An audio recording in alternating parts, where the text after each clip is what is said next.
How's it going, everyone? Aaron here with Polarr Next. In today's video, we're joined by the incredibly talented Keri Cooper, a renowned wedding photographer from the picturesque island of Kauai.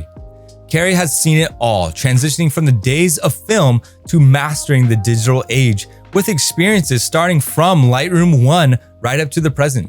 Today, she's sharing her experience with Polarr Next. Keri was blown away by how our AI worked right alongside her, enhancing her unique editing style and ensuring her photos are delivered with speed and without compromising on quality.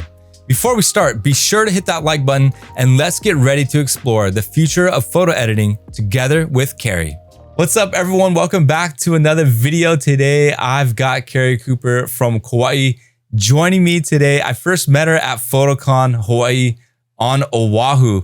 And so we got to connect there, and I hit her up through email because I showed her a little bit about Polarr Next. She was interested. So I hit her up again to check it out. And she was more than happy to join me on video today to talk about Polarr Next. So Keri, welcome, and would love to have you introduce yourself and like what you do, who you are.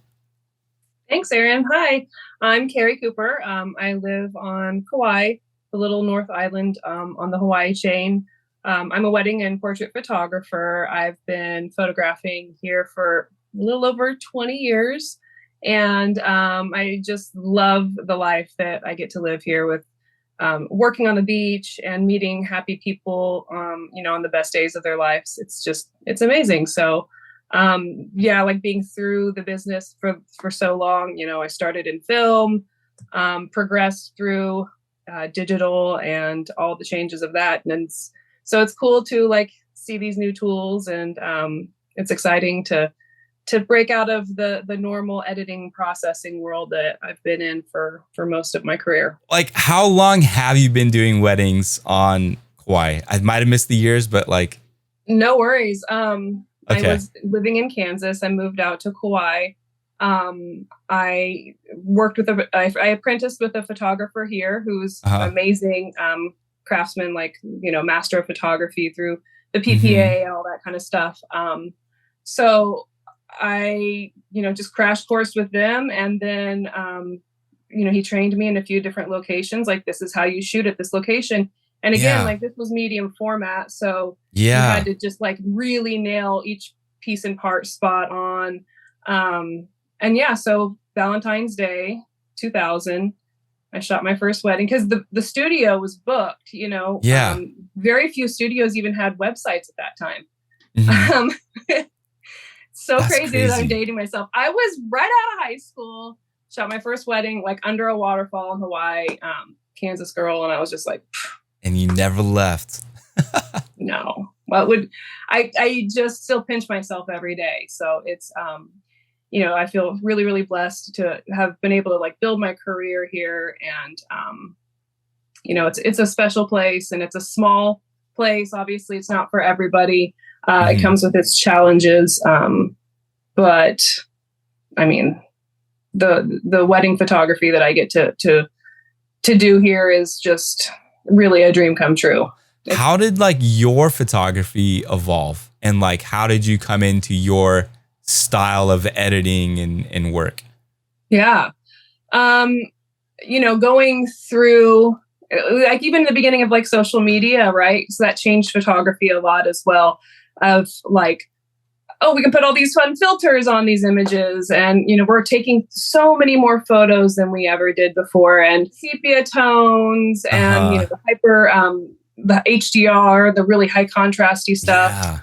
And even before that, when we were starting to use digital, I think the photographer that I used to work with, I think his first big digital camera was $20,000. And I was like, whoa, that'll just never happen. I remember our studio going from film, so we're bringing in negatives. We're hard cropping our negatives on cards to send out to the lab to be printed, and sending proofs to clients for ordering and things like that. And it's all by phone and by mail.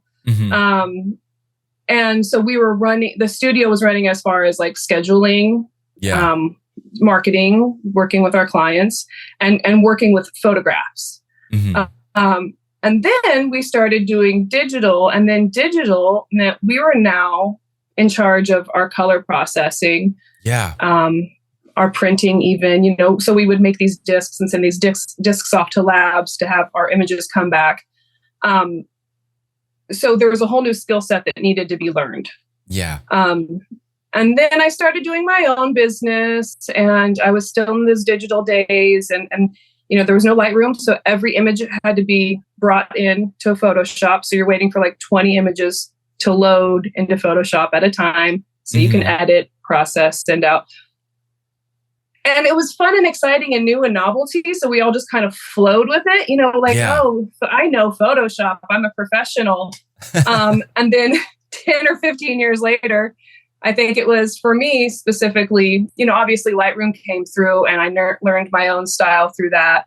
You know, for me, it was, as far as like styling my images goes, it was important to me to have pretty true to life colors.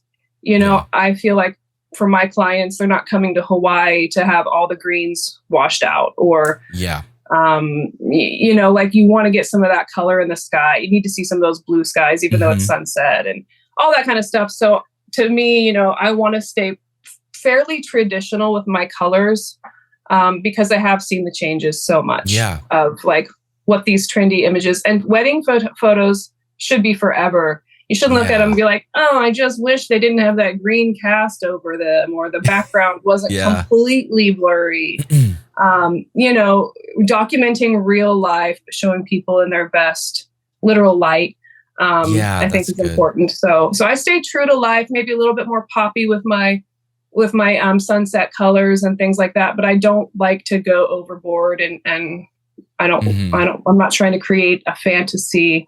I really want people to just remember how they felt in those moments. And that's so really like the drive for me, is like how you feel when you look at those images.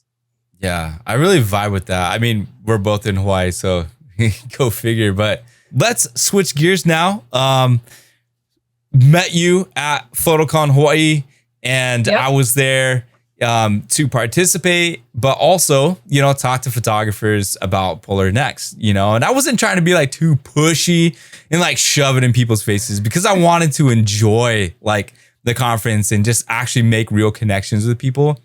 But presenting Polarr Next to people can be hard because you're messing with people's flow, you know, and like a lot of people that I've reached out to online, they're like, sorry, it seems cool. It's a great idea, but like my business runs off of Lightroom presets. It runs off of teaching people how to use Lightroom and stuff like that. So to approach people, to change it up, it's hard. So, I mean, I was grateful that you were like, all right, give it to me. Like, what you got? I think I remember it kind of like that. Was that what you remember? I was like, I could tell you were like, not trying to be salesy, but I got this cool thing. Yeah. Thing if you want to know, but you don't have to. It was a really organic conversation. And I was there to meet people mostly as well. Like, it's just great to have a conference that's based in Hawaii. And it's a you know, small world of all of us here. And, you know, when you island hop, it's great to have a friend. And so, yeah, it was lovely to just meet folks. And, you know, it was funny when you approached me, because it's true. Like people are like, you know, I have my processes, don't mess with it. It's done. Like, it's good. And I was like, dude, I'm trying not to be on any of that. Like, I'm trying to just not edit nothing. How about that? And you're like, oh, cool. Well, how's that working out for you? And I was like, I mean, and you're like, well, how often do you edit? How often do you re-edit those images? And I was like, well, sometimes not a lot, but then sometimes there's actually a lot. Because it's not like that's one dedicated person that I've trained. You know, it's a team of people. And so it really did get me thinking, and got me real curious. Again, like I was kind of slow in the last 2 months too. I only had a few things to edit. So I wasn't like bogged down with, you know, trying to get a ton of shoots out the door or anything like that. So I spent some time in there and I played around with it. And I was like, it's very similar to Photoshop, because for me, you know, again, like, I started in the first version of Photoshop. I've learned every step along the way. Stuff, it's the only thing I've ever used, you know? So I was like, wow, it feels very similar. so at first I'm like, why would I change if it's so similar? Right. True. And then I was like, so what are the benefits here? And so I played a little bit. I kind of bounced around more than I should once I was inside there, the editing.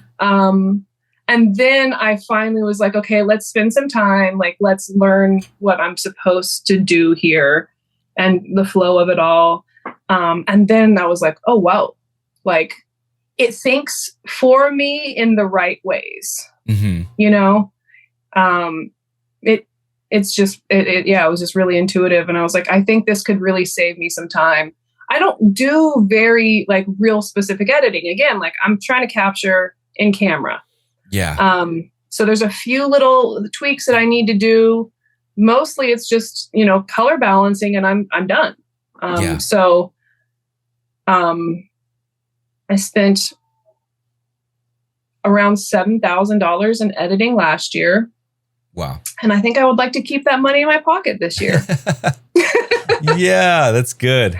I like that. And, you know, for those who are watching, if you've seen other videos, I do my best to like, let my guests know, like, you're more than welcome to let me know what sucks and what's great. You know, we're in public beta. So, I mean, just before this call, we were just running through some things that was like little hiccups, little things running a little slow. But, you know, as we are in public beta, this is where we can really chop it up and make it into a program that will become like really efficient, really fast, get the features in that you really like. And I love what you said. Again, you're saying awesome things during this conversation, but you said something like that. It like thinks for me in the right ways, you know, and that's so good. Cause like with Lightroom, like, you know, like it's not like we hate, like I don't hate it. Like I think it's a great program. You can do a lot with it, but like you get to a point in your business where you begin to like see like you don't need a lot of these features that it offers. Like Lightroom, like I don't need that ability to change the depth of field. Like it's a cool feature they just came out with, but like, do I need it? As a hobbyist, maybe, but as a professional wedding photographer who needs a program to help get work out, there are things that I just need that needs to work well. And that batch syncing, you know, that we've all been trained on, like shift, click, sync. That was great, but it wasn't able to dial in the exposure intelligently and stuff like that. And it's true. Like that would be amazing. And so when I came across this, and Polarr Next is able to do this and like edit ahead of me, I'm like, holy crap, that's sick. And then I'm not like, you know, because I've sent things through Imagine and then I get it back and then I'm like, I feel bad because I spent money on it and then I'm re-editing it because the AI totally overexposed, or maybe it's just not what I want and I have to change everything. Like this is like, I don't feel bad if I have to change things. I could just scrap the whole edit style and just run it through pre-trained already. Or like for you, you know, even if you do minimal edits, it's great because you can save that style. And then the next time you're at that same waterfall, like you just run it through that style and then you just dial it in and it gets you what you want. I love that. I can't wait to play with that some more. Yeah. I'm going to switch screens and we'll go to what you've got pulled up here on Polarr Next. And there are a couple albums here. But real quick, I haven't really done this much with our other guests, but this is our dashboard. Have you had time to kind of explore the dashboard? Is there something that you like about it? Something that maybe we can improve with it? So like the first time or two I opened it up, I did play with some of your presets here, kind of just look through what I liked with that. I was stubborn and bullheaded and just went in there and pretended like I knew everything. Yeah, it's so good. And then I was like, I don't know what's going on. So these tutorials did help. I did watch a few of them, and they're not too long. They're just like hits the point. And yeah, this is really, really, I mean, super simple. And again, like what you said, like Photoshop or Lightroom, Adobe, it's great. But sorry, go ahead. No, I was just going to say, like, what you said is spot on. Like, give me something that I need as a professional photographer when I already know that my depth of field is right because I chose the aperture and the lens for that. Yeah. You know, so give me tools that can help me get this out the door. And with it, the AI editing and stuff like that, it feels, it just doesn't, I don't know, maybe it just doesn't have that human touch to it, Real quick, I want to go back to that dashboard. Yeah. And I've just started to do this because I always forget, but and then notice like when you go up to the top, that album up there is from 330, I think, that first album you had.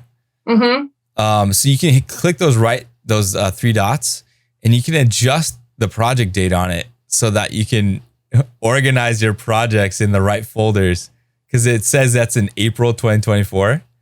So if you like go in there real quick, click adjust, and then see the dates at 410. Oh. Knock it or go negative, bring it down a month, so -1. Then click the days up to 30. And then that will too far. Oh, one more.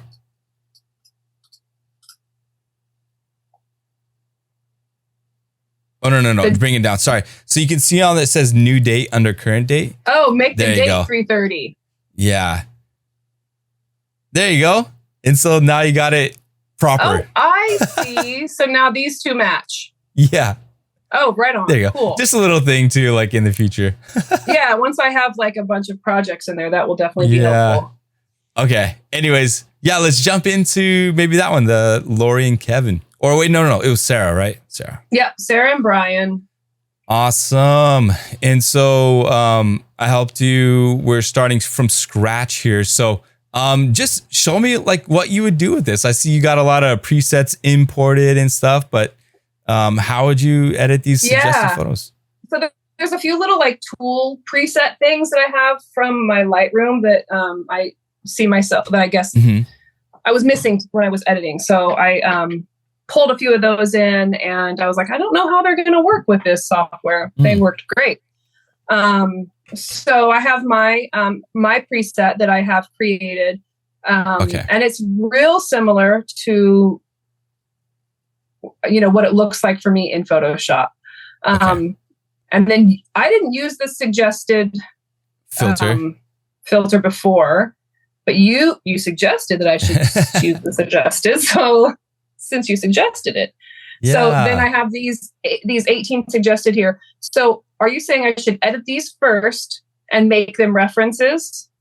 Yeah. So that's what it's asking you to do, so you can create your style. Yeah. Okay. Do I want to create my style, or can I just use my preset? Yeah, so that is the thing, is you start off with your preset. You can start off with your preset, or like you can go from scratch and just start adjusting the sliders by yourself. But this is where, like, again, like when you're thinking Polarr Next, where you gotta like, think about your style as like the overarching, like this is what your work looks like. So when you're editing this project, how do you achieve your style? You start off with your preset. So again, we have another feature that when you select a preset, it'll automatically apply that preset to all the photos in the timeline. So that's literally just what just happened. Okay, so that's my preset on this one. Feeling a little bright, feeling this pink dress. Yeah. I'm feeling the pink dress. Yeah, and those reds are coming in super hot. Yeah, see his face? It's almost like reflecting off. So it's interesting that I'm even editing this, because this isn't going to be a pick of mine. But I'm going to edit it. I'm just going to do it. Just going to see what happens here. Okay. I mean, it's not giving me life. Kind of happy with that. What you can do too, try that point color tool down at the right side, under HSL, right there, bam. And then click that eyedropper tool, and then click on like the pinks that you want to bring down or whatever. So now you can adjust that color, and maybe that will help. Should just take it all the way down. But yeah, you can shift the hue, you can shift the luminance or whatever. But if you choose not to, you can always right click that little pink square above the little gradient map, and you can just delete it. No, I like that. I'm just going to bring that little pink saturation down a bit there. Okay. It's just not as poppy, and I want to go ahead and look at what it was before. Yeah, that helps a little. Okay. All right, so I can make this guy a reference now, yeah? Yeah. So you can hit that toggle or just press M on your keyboard. What is telling me up here? Okay, so M, I learned that one. M is our little guy. Okay. This one was weird. The flash was... Oh, yeah. I was going to say, is that flash popping off? It was, and I wasn't ready, but the coordinator was like, oh, cute. Look at that. And I was like, oh, gosh, there's a dude touching her feet. Let's take a photo of it. Was it dad like helping the daughter or something? Yeah. And it was a cute moment. Nice. Again, not much we can do with that. I'm not going to go ahead and crop that because it's well, I'll go and crop it. We're going all the way. Let's just do this. And that's so like, this is sorry, one thing to remember too, like these suggested photos, Polarr Next is not suggesting these are the ones you deliver, but it's saying like, hey, here's a different lighting situation. Here's a different lighting situation. How would Keri edit these so that when you finish your style, it'll edit all the similar images, and then you'll have that cohesive look. And then like you can go through and like, select which ones you're going to export and whatnot. And then it's like a new basis. Yeah. Yeah. Man, this waterfall location is so gorgeous. It is. It really is. It comes with its own little special things, but where do I want? Where is color grading? No. Above point color. HSL. This is what I want. There you go. So my blues come in real high with that preset. So I'm gonna bring those down, and my greens are just feeling a little too lemony. Mm-hmm. And this is on like a private farm or property? Yep, it's a private location. Man, look at this guy's head. He is just reflecting this pink everywhere he goes. Yeah, it's a private property, so you have to get permission and a site fee, and it's literally like Jurassic Park. You have we prefer 4-wheel drives going back there. Wow. And it's like this 5-minute jiggy along a river, and then this waterfall is like just macking back there. Wow. So, and it's tricky because, certain times a day the light will hit the waterfall, but it's waterfalling on black lava rock. So you want to get that nice reflective color in there, or that nice bright white from your waterfall, but you also have this black wall against it. So it can be challenging. Are there ever days where that waterfall is not flowing? Yeah. And then your client's like, oh man, what can you do? You're like, paid a lot of money for a trickle. You got to Photoshop it in. Yeah. I'm sure like the dads do that. Beautiful in private. Yeah. We usually, we get a good amount of rain, so it's usually not an issue, but there are times where, not like us, man. Rain is hard to come by. I know. We could share with you guys. That would be great. Thanks. Okay, so this one, I know this one, again, probably wouldn't be a deliverable, but you can see how harsh my flash is coming through there. I don't love that. And I have this strobe soften from another and that's just it ever so lightly. And I love how you can decide on how much of that I want to bring in, Yeah, that's good. It kind of just flattens everything out, kind of kills that contrast a little bit. Yeah. Okay. So I noticed something as you were doing that. Just look down at the timeline. So again, when you use a preset on an image, it applies it to everything. So that's what it's applying the strobe soften. So it just did that to everything. Yeah. So what I've done is what I'll do is when I'm creating the style like you're doing, It's helpful in the beginning. So I hit that, you did your Keri preset. And then what I'll do is I'll turn off the feature so that when I go, because sometimes I'll put a different preset on a photo. And then it will add that preset to all my photos again. And I'm like, no, I don't want you to do that.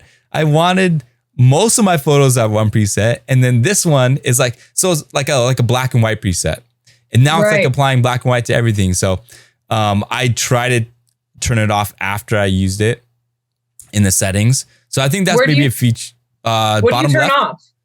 Bottom left. And then right there, apply preset to all suggested. Okay. Yeah, just click that. So I can turn it off now because it's already applied my Keri to everything. Yeah. Oh, cool. Okay, good. Yeah, I think that was hanging me up before too. That's a great little tip. And I had suggested too to the devs, like maybe we instead of hiding it in that menu, what if when you go over a preset, what if we hide it in that 3-dot menu?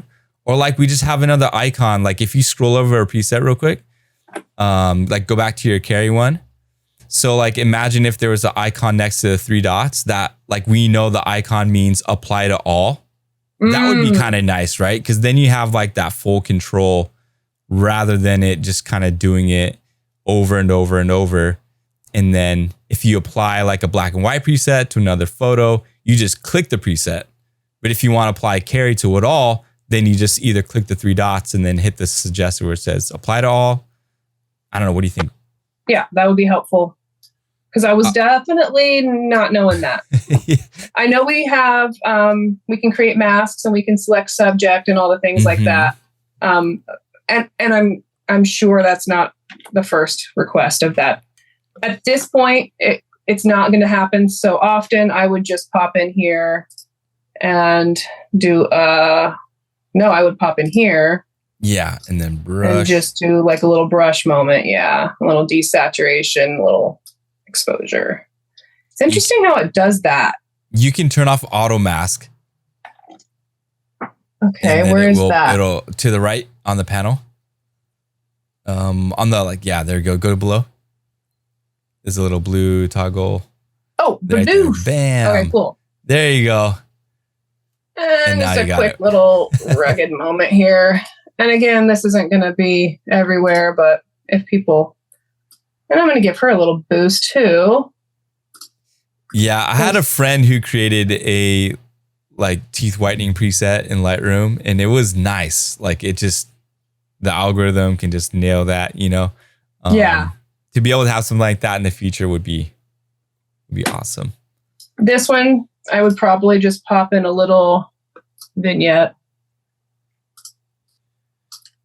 What's interesting too is I haven't tried to import any other presets from Lightroom that are skin soften or grain or vignette and stuff. So it's kind of cool seeing you play with those in here as well.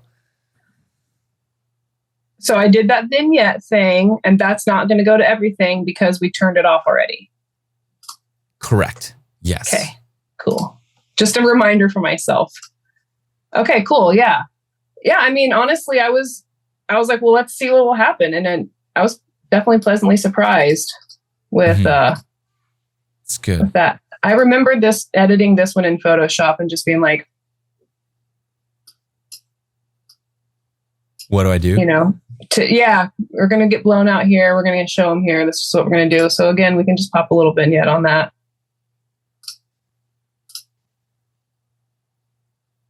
Mask vignette, that guy. That was unnecessary, but that's okay. Good there. Okay, cool. I'm not going to edit that, but I'm going to go back here, make this guy, and then we're at the beach. Those are all JPEGs. Okay, so here we go. Oh, it's out of focus. Okay, there we go. Nice. It rained a lot. Yeah, I can see it got all overcast and stuff. A lot. They were soaked, but they were in great spirits. So I'm taking that strobe soften off. Yeah. So it's interesting because now we're at a whole different location, whole different light, different everything. So My white balance is definitely going to change. Nice. That's pretty good. Still a little bit blue. Okay, so I'm pretty happy with that. Okay. All right, this one I thought would be fun to edit because I'm going to take that strobe soften off again. So blue. Mm-hmm. One thing I would like that I do miss from Photoshop is the level tool. I like to be able to strip across because my images are I have such a strong horizon line in so many of my images because I am just flat against the ocean, you know? Okay. It does a really great job of like straightening, auto straighten, which I love because that's huge. Like that's huge. So the amount that I have to straighten is very, very minimal. But when I do go in, I would love to have that little guy. Okay. Yeah. So what I thought was amazing is how well we are masking our edges here. I have a lot of chromatic aberration with this lens, so there's some of that going on. Yeah. But I thought it did a phenomenal job of masking backgrounds.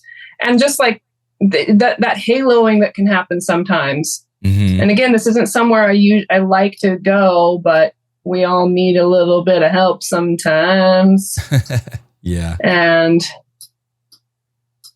you know, I see it a lot of times where like, okay, dude, obviously you didn't have that huge sunset, but you masked it in there. Like I can see that. I can see all those edges. That looks pretty good. Now, since I put that mask on this one, is that mask going to continue on with... in the next photo series? Yeah. Yeah, it should. Once you mark it as reference and you hit that finish AI style, it should add that mask to the similar photos. Cool. Try to go down and go to that next photo and the one with the mask and see if it just copied over. I mean, I can see it. There's a wait, no.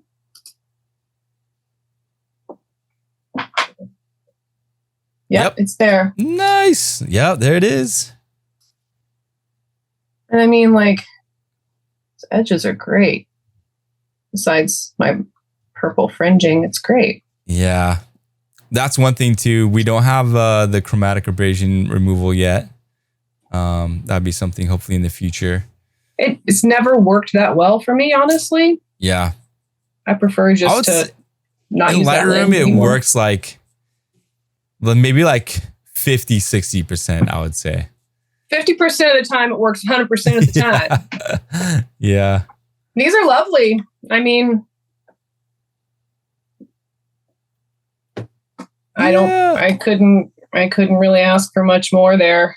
I didn't touch anything like this direction really when I was doing my so that's probably just my flash. This is feeling a little 2012, if you will. I don't know how to get it back from that. The highlights look like they're just nuked. That might help. Totally, they are nuked. That's exactly what happened. Yeah. Thank you for that. Yeah, so that's better. And I'm going to make that one a reference now. And it should pop over to the other ones. Yeah. There it goes. And again, what's great is like it was already processing all the other images and it just added yours. What I like about it is that when you adjust it, it doesn't like put it at the end. It does it like immediately so you can look at the other photos, check if it did good. Great. Let's move on. You know? Yeah. I love that. And I was noticing after I changed a few of those settings, like the forward only processing and stuff, I was just really impressed of like, okay, so I'll edit this one, make this one reference, and it's only going to take the next three because those are the only three that look like that instead of just being like, okay, everything from here on out. So then you just are like piling up on these edits that are going to look just real muddy and gross at the end. So yeah, we're going to pull out this highlight a little bit more. And I think it's like important too, because Hawai'i, like the exposure changes a lot during the day. Yeah, it's extreme. Clouds moving in and out, and to have that flexibility to work within those. And again, from the get-go with Polarr Next, being able to set up your style, it'll find those different scenarios of lightings, dial in those lightings, and then finish the style, and then it will do it. And then like how you're doing, you just overlook everything and just make sure that there's no outliers, none that are too dark, too bright, because there will be some that Polarr Next just, does a bad job on. That's just how AI works sometimes. And then you can just easily click in, adjust it, fix it, bam. You're good to go. Yes. So like this dude. Yeah. I mean, if he was like barreled, maybe, but no, you don't get to be there. Yeah. It's pretty darn good. There's a little spot here. Clean it up. And you can feather it too, so the edges aren't too harsh. On the right side, when you click into that spot healing tool, click that, and then click on what you did. Is it not feathered? And then no, I don't know. At default, it's at 0. So. Oh, weird. Yeah. There you go. And it's interesting because it's a heal tool. It's not a clone tool. So I was like, oh, okay. So there's a little playing in that, but minor. Mm-hmm. I mean, even without the feathering, that was pretty freaking good. Yeah. Whoop.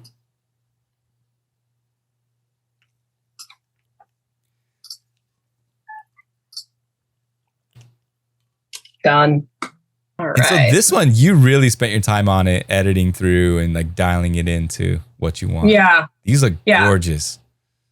I'm very happy with it. I just uploaded this gallery today, and I will share it with my clients this afternoon. So lots happening on this one. We're only at one beach. This was an hour and a half. Wow. So you can definitely see, like, we have this beautiful creamy background light coming from the sunset spread over here. That might need to come down a bit. Again, it's not too high. I mean, it's interesting because this was a beautiful sunset. It's a place that we don't shoot a lot at anymore. It's kind of, it's like very end of the road. But it's a epic spot. I mean, obviously. Mm-hmm. I've never really, I'm loving the blue, this color here. It's so hard to find ocean colors with skin tone, like getting all of these like moments together is so special. It can either go completely white out here, but it's taking some of these greens, from this reflection here, just giving it that really beautiful, like turquoisey, sunsetty vibe. Mm-hmm. So I was really happy with that. I love that. And just like the way that it's rendering that through there. This whole scene, again, we're just ceremony, got these beautiful light on them. Oh, here. Sorry, guys. Oh, nice. Yeah, I mean, look at her skin tone's perfect with this beautiful color back here. I'm very happy with that. Oh, those are my outtakes. I'm getting used to these little stars here. Okay, so now we're on our picks again. Yeah, what's so great is even if you have to go back and like readjust the blues, it's literally just going to the one that's at the start of the series, changing it, and then hitting mark as a reference, and then just Polarr Next is going to take care of the rest for you. There it is.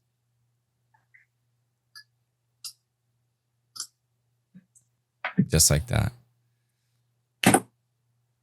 And this is a use case too, where I like to have forward only processing off, because they're like, if I'm at an image and I know prior to that image, I also want to adjust some things as simple as the blues, then I can just turn that forward only processing off, mark it as a reference, and then Polarr Next will go all the way to the back or to the beginning, I'd say. And change it, for you. Totally. And like we were saying before, like, his jacket's a little too blue poppy here. Change this first one. And it just saw that it was only this set here. Once we got to hers, that blue's gone, the scene's gone. It's not editing those anymore. I love that. Like, thank you for just handling that for me. Beautiful set of her at her little backlit moment. We're getting that, in between colors right here. They got rainbows. Lucky. Let's go. Oh, that's so good. This one's rad. Like, let me just show you if I can. Blue saturation. Oh, I had changed. Okay, yeah, so it does show. Right here. Let's render. Here we go. There you go. Right here is where I had it before. I had a little mask in there. And then I was like, they're just too orange. And it's probably true because that sun was just banging on them. Yeah. Soften that strobe down. Now we have beautiful skin tones and we have a beautiful background. So I love that you're having the good experience with the presets. That's good. I mean, oh yeah, dude, that's so money. That's why people come to Hawaii. Have this? That's so money. And that beach is emptied. Like, there's no one there. Right? Oh man, yep. So good. Yeah, it's epic. There's some special spots. What an amazing set. Look at this rainbow. This, I mean, right here where they're walking through the double rainbow. I have yet to experience something like this beautiful. Like, I've got some rainbows, but man. I was like, oh my God, you guys. Oh my God, you guys. Look over here. Oh my God. And it's nice that it's like a small wedding, so you don't have to deal with like people trying to, like, it's just you and the couple, and you just it was just the bride and groom. Yeah. And honestly, like, this couldn't, let me just manage some expectations here. Like, folks are looking at this and going, dang, that's so beautiful. It's amazing. It rained. Yep. You gotta realize. Yeah, you need rain. The sun's over here, and the rain's over there. That's why we have the rainbow. So it's. So this is interesting. Okay, this was the one. See, I've got my blue retained in here. This is the one I want to make my reference. Reference, yeah. There we go. And then you can the reason it skipped over it is because you had adjusted it, so it locked it. So I can just unlock it. Do I just hit L? Click on it and hit L, or I think it's Control L. There you go. Okay, there we go. That's why. And I don't think it went. Interesting. Usually, like, if you unlock it, then it'll start processing. That's all right, because this is the same exact image anyway. So okay. But you can see on this that, oops, go back. There's my little signs. Yeah. And I have like a little lifeguard thing. Got rid of those. Super great. Super easy. But I mean, there's no masking, anything here. I mean, it's beautiful. I don't want to take away from like my skill set, but that's just beautiful. Yeah. But then some of these down here, like I popped my flash into some of these, and we really got some nice color going on. Got into some close-ups. Oh my gosh. We go into some silhouette vibes because I honestly, like, from Hawaii, there's every ridge, the way the light hits, all of this, there's stories behind, there stories and legends, if you will, of all of this is just significant and important. So showing that coastline with that silhouette, I feel like is beautiful. I got this. Yeah. That's amazing. Not just one person. Look, there's two whole people there, not just a two-headed body. Love that. That's so good. Yeah, where the lips are connecting and it's just... Yep. These get a little weird. I don't know. I didn't get to go back and play with these. I think it's just nailing that flash. The exposure was just crazy. Let's just see. Oh, yeah. Wow. So we're just really high contrast, I think. Yeah, you see this contrast up there. Yeah, frick, looks so good. That's better. Or maybe just kind of crop out some of that vignetting from my flash. And let's just see what strobe soften does to them. Nope. It was too pale. Too pale. But yeah. I mean, let's unlock. No, we don't need to unlock. Let's make that guy the reference, even though he's a little later in the game. That's okay. Yeah. I think maybe was I playing with different. I did. Oh, I just had my linear graded. It's okay.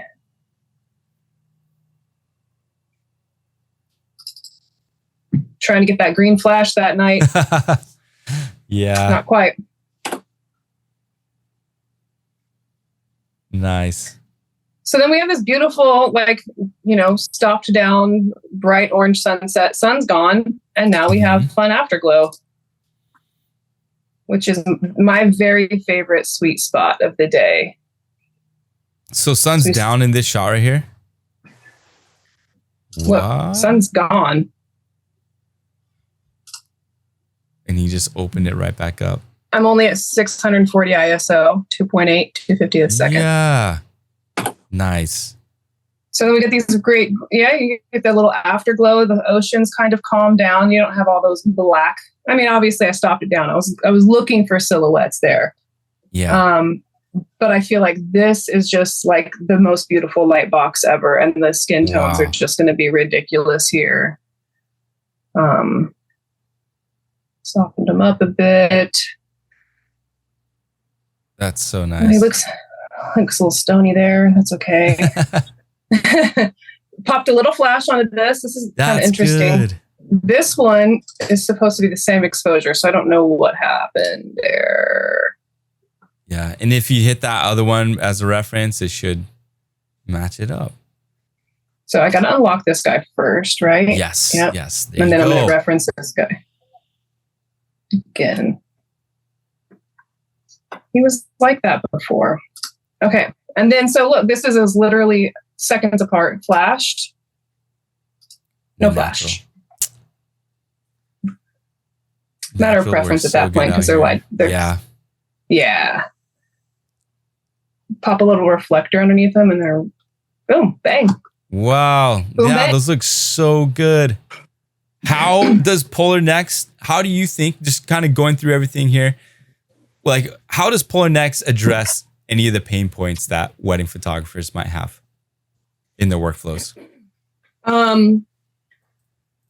Lag time, like just speed, like it's just I'm going back to old Kanye, harder, better, faster, stronger. Yeah. And it's faster. It's I think that once, like for me specifically, once I've gotten, my head really wrapped around the flow and like what affects what, I think I'm going to be able to blaze through these things way faster than I can in Photoshop. Yeah. I mean, Lightroom. But I think the speed, the intuitiveness, I mean, you can't really beat that. The fact that it's web-based too is really nice. For a while I had my niece editing for me and I was like, well, your little computer won't even be able to handle the software. Yeah. And getting it back and forth and stuff. So I love the convenience of that. Yeah. Yeah, you almost forget sometimes like you're in Google Chrome, especially like when you full screen it, Totally. And then it's just, because that was my first reaction. They're like, yeah, it's got to work off Google Chrome. I was like, are you serious? Like, what is this? Some kind of like super cheap photo editor program, but it just, it handled your R5 files like nothing. I mean, those 50 megabyte images. Totally. And that's like you asked me earlier, like what was some of those pain points that, throughout those decades of, film and things like that. It was that. It was like, hard drives and software and, being able to, you have to upgrade everything. You upgrade your camera. Okay, cool. I just spent a bunch of money on my new camera. Oh, well, now I need, more software or more hard drive space. And that was a shocker. When I went from Canon, into mirrorless, I was like, obviously get the R5 because it's got a bigger file, and why wouldn't I want the most files? And I got it in and I was like, oh my gosh, Lightroom's fully bogged, and hard drive space is crazy. So it's like it needs that, like, what is that, like the gigabytes for the scratch space or whatever, like the scratch discs, and then you got to like optimize your catalog, and then you can change like the preview quality of the catalog, and like all these different things to make Lightroom faster, and it still never quite did. And you don't have to do any of that stuff with this. Like, it just freaking works. It's just fluid, it's just fast. And that's it. Like, I think that's the crux of it all. It's like when you pull a tool out of your box, you want it to be charged and ready to go. Yeah. You don't send a carpenter to work with half juiced up batteries and expect him to get a full day's work done. True. And if his battery keeps dying out, he's going to upgrade to the better. Yeah. The better thing, or he or she, because obviously there's, kick-ass women who are building cool stuff. Yep. But like, that's the tool. It's the tool that needs to work, not a tool that needs to be babied to work, or a tool that needs, I hate that feeling. It's so frustrating to like, be like, okay, well, I got a few hours. I'm going to get this, bang this workout. And then you're like, oh, I need to trash files, empty hard space, and scratch that whole like scratch disk. That is trauma to photographers. Like, don't tell PTSD me that. For sure. Like, I have a deadline and I've already procrastinated. So no, you cannot do this. So those little things that, how many times have we all banged our head against the wall going, this is supposed to make my life easier. Why is it so hard? Like, it should be better. We should be smarter by now. And I think, like, to bring back that other point of, if there's not a bunch of other things that we don't need to be, that aren't necessary, they're just going to be bogging down the software. Yeah. So let's streamline. And like, our other previous conversation where we were talking about, like, thank you, Adobe, for all of the generations of the changes, but it's kind of cool to see, okay, cool, these are all possibilities, but what do we need? Let's start from what we need and build up, instead of what can we do and build up. Yeah. If anyone was gonna check out Polarr Next, like, how would you encourage them? Like, what would you say? What are some like highlights about it that like you just, check it out because of this? I'd say check it out because what have you got to lose? Like, I mean, I definitely see this as a contender, as a strong competitor for Lightroom and Photoshop. If you love Lightroom and Photoshop, try it out. Like, I think that it's a solid tool. I think that you don't have anything to lose by spending an hour just to see what the possibilities are. And I would bet that after you've spent some time there, it's going to be on your mind. Like, you're going to be wondering, like, oh, wow, like epiphanies will be made.